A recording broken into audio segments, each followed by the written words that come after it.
Bom dia, pessoal. Então, na aula de hoje, nós falaremos sobre estequiometria. Então, na primeira parte da aula, nós vamos fazer uma revisão de grandezas químicas e falar sobre balanceamento de reação. E na segunda parte da aula, nós entraremos propriamente dito em estequiometria, falando das leis ponderais, leis volumétricas e dos cálculos estequiométricos.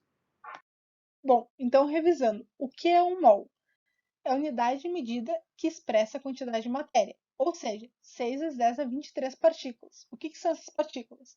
São átomos, moléculas, íons. Outra forma de expressar um mol é em gramas, que onde é que a gente vai achar esses gramas? Na tabela periódica, certo? O que é novo aqui? É o volume ocupado por um gás, nas condições naturais de temperatura e pressão.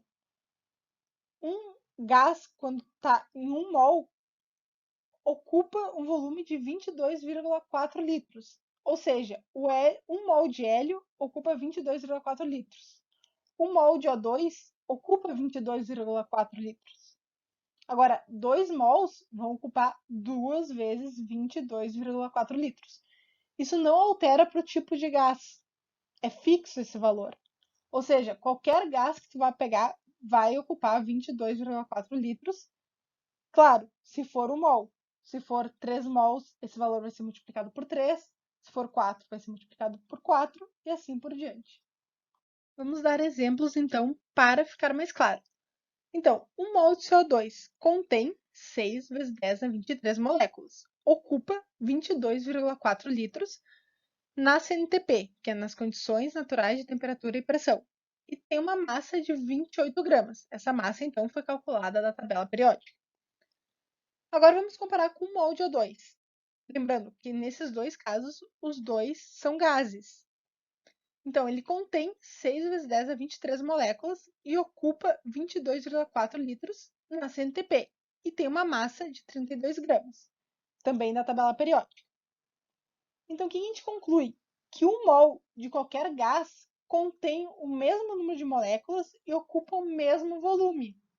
A única coisa que altera é a sua massa. Portanto, quando nós vamos montar aquela nossa tabelinha de números que nós já sabemos na primeira linha, nós sabemos que o mol tem a massa da tabela periódica, contém 6 vezes 10 a 23 partículas e ocupa um volume de 22,4 litros quando gás. Líquidos e sólidos não ocupam esse volume, não pode ser calculado, apenas para gás. E embaixo, então, nós vamos executar o cálculo tendo sempre duas variáveis, né? Pode ser mol e volume, massa e volume, partículas e massa, partículas e volume. Bom, outra coisa que tem que estar muito claro para vocês são as unidades de medida. Massa sempre tem que estar em gramas, volume em litros, quantidade de matéria então é mol, e a constante de Avogadro, que é 6 vezes 10 na 23, moléculas, íons, átomos. Qualquer unidade que saia dessas, vocês vão ter que transformar. Por exemplo, quilogramas transforma em gramas. Volume em centímetros cúbicos transforma em litros. Tudo tem que estar sempre na mesma unidade. Tu não pode trabalhar com duas unidades diferentes. Bom, depois dessa revisão, então, vamos falar de estequiometria. Estequiometria é uma palavra que vem do grego. Estequio, então, significa elemento e metria, medida. A grosso modo, então, é medida do elemento. Nós já víamos fazendo isso quando a gente via a massa de CH4, quando a gente sabia quantas moléculas tinha em um mol de CH4. Porém, agora a gente vai ver isso numa reação. Por exemplo, CH4 mais O2 produz CO2 mais água. Então, qual que é a proporção que existe entre essas substâncias? É isso que a gente vai estudar em estequiometria. Bom, essa proporção, então, é representada pelos coeficientes estequiométricos, que a gente sempre vê na frente de cada molécula numa equação química. Por exemplo, a gente precisa de 2SO2 mais 1O2 para formar 2SO3. Fazendo uma analogia, é como se a gente estivesse preparando um bolo e a gente precisasse de 2 colheres de açúcar e mais uma xícara de leite. A gente podia duplicar essa proporção. Por exemplo, 4 colheres de açúcar para 2 xícaras de leite. Não tem problema, desde que se mantenha a mesma proporção, 2 para 1. Bom, e na química, o que representa esse 2 na frente do SO2? Representa o número de mols. Ou seja, a gente sabe que precisa de 2 mols de SO2 mais 1 mol de O2. Ou duas vezes a massa da tabela periódica de SO2 mais uma vez a massa de O2. Gente, não confunda átomo com molécula. Átomo é um elemento, é como se fosse 2 átomos de O2. Agora, a molécula é 2 mols de SO2. Quer dizer que esse coeficiente da frente representa 2 mols de SO2. Agora, esse 2 aqui representa apenas que são 2 átomos de oxigênio presentes no SO2. Bom, mas como nós sabemos qual é o número que a gente coloca na frente? Como a gente sabe que é uma proporção de 2 para 1? A gente sabe através do balanceamento. Então, o balanceamento de uma equação química, a gente iguala a quantidade de átomos dos elementos presentes nos reagentes com a quantidade dos mesmos átomos dos elementos presentes nos produtos. O balanceamento não tem uma forma de se fazer. Ele é feito por tentativa, não tem regras específicas. Existem 3 tipos de métodos. Então, a gente vai aprender agora um dos 3 métodos existentes. Bom, então a gente tem o método das tentativas, o método algébrico e por oxirredução. Agora a gente vai ver o método das tentativas.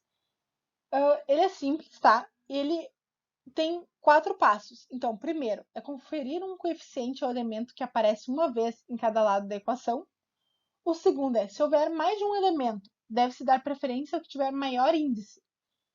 O terceiro, então, é, para igualar o número de átomos, o índice de um é colocado como coeficiente do outro. E o quarto passo, então, é a transposição, que deve ser realizada com todos os elementos até que o balanceamento seja concluído.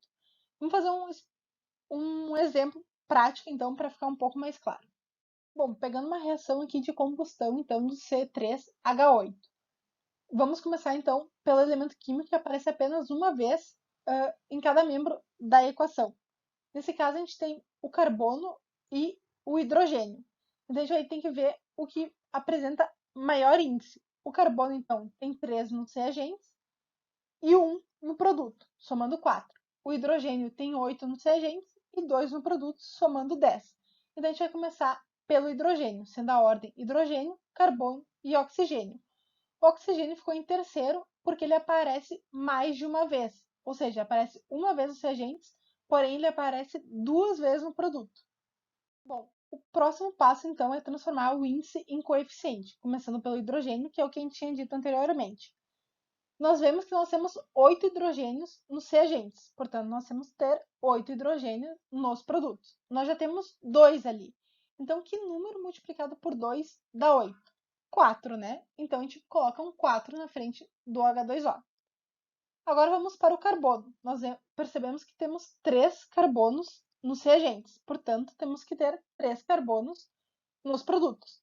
A gente tem 1, então 1 vezes 3, 3. Então, a gente coloca um 3 na frente do CO2.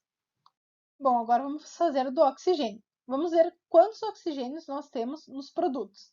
A gente tem 3 vezes 2 do CO2, portanto, 6 oxigênios, mais 4 vezes 1 da água, 4. Ou seja, 6 mais 4, 10. Temos 10 átomos de oxigênio nos produtos. Então, nós temos que ter 10 átomos nos reagentes também. Nós já temos 2. Então, que número vezes 2 dá 10? 5, né? Então, colocamos o 5 na frente. Portanto, a equação balanceada é 1 mol de CH3H8 mais 5 mols de O2 produzem 3 mols de CO2 mais 4 mols de H2O. Bom, pessoal, isso foi um método. Agora tem uma dica para dar para vocês. Vocês podem se basear na ordem de prioridade através da palavra macho, onde o primeiro elemento a ser balanceado vai ter que ter os metais, depois os ametais, depois o carbono, depois o hidrogênio e, por último, o oxigênio. Um exemplo aqui, então, para vocês, para ficar mais claro. Vamos começar, então, pelos metais, que é o que diz a dica, né? O que tem de metal aqui? O sódio. Então, nós temos 2 sódios no reagente, temos que ter 2 sódios no produto. Então, 2 sódio no produto. Pronto. Vamos para os ametais, porque não tem mais nenhum metal aqui, né? É o cloro. O cloro, então, é o ametal que tem na reação. Temos 2 cloros no produto, então temos que ter 2 no reagente. Foi todos os ametais. Vamos para o carbono. Nós temos um carbono no reagente, então um carbono no produto. Hidrogênio agora. 2 hidrogênios no reagente, 2 hidrogênios nos produtos. Agora o oxigênio, então, só para conferir se fizemos certo o balanceamento. 3 nos reagentes, 3 nos produtos. Então tá certinho o nosso balanceamento. Uma dica: quando vocês perceberem que o balanceamento está dando errado, comecem do zero. Não tentem consertar. Vai ser pior para vocês. Bom, então aqui foi a primeira parte da aula, né? Que a gente terminou em balanceamento. E a próxima, então, nós vamos realizar os cálculos estequiométricos.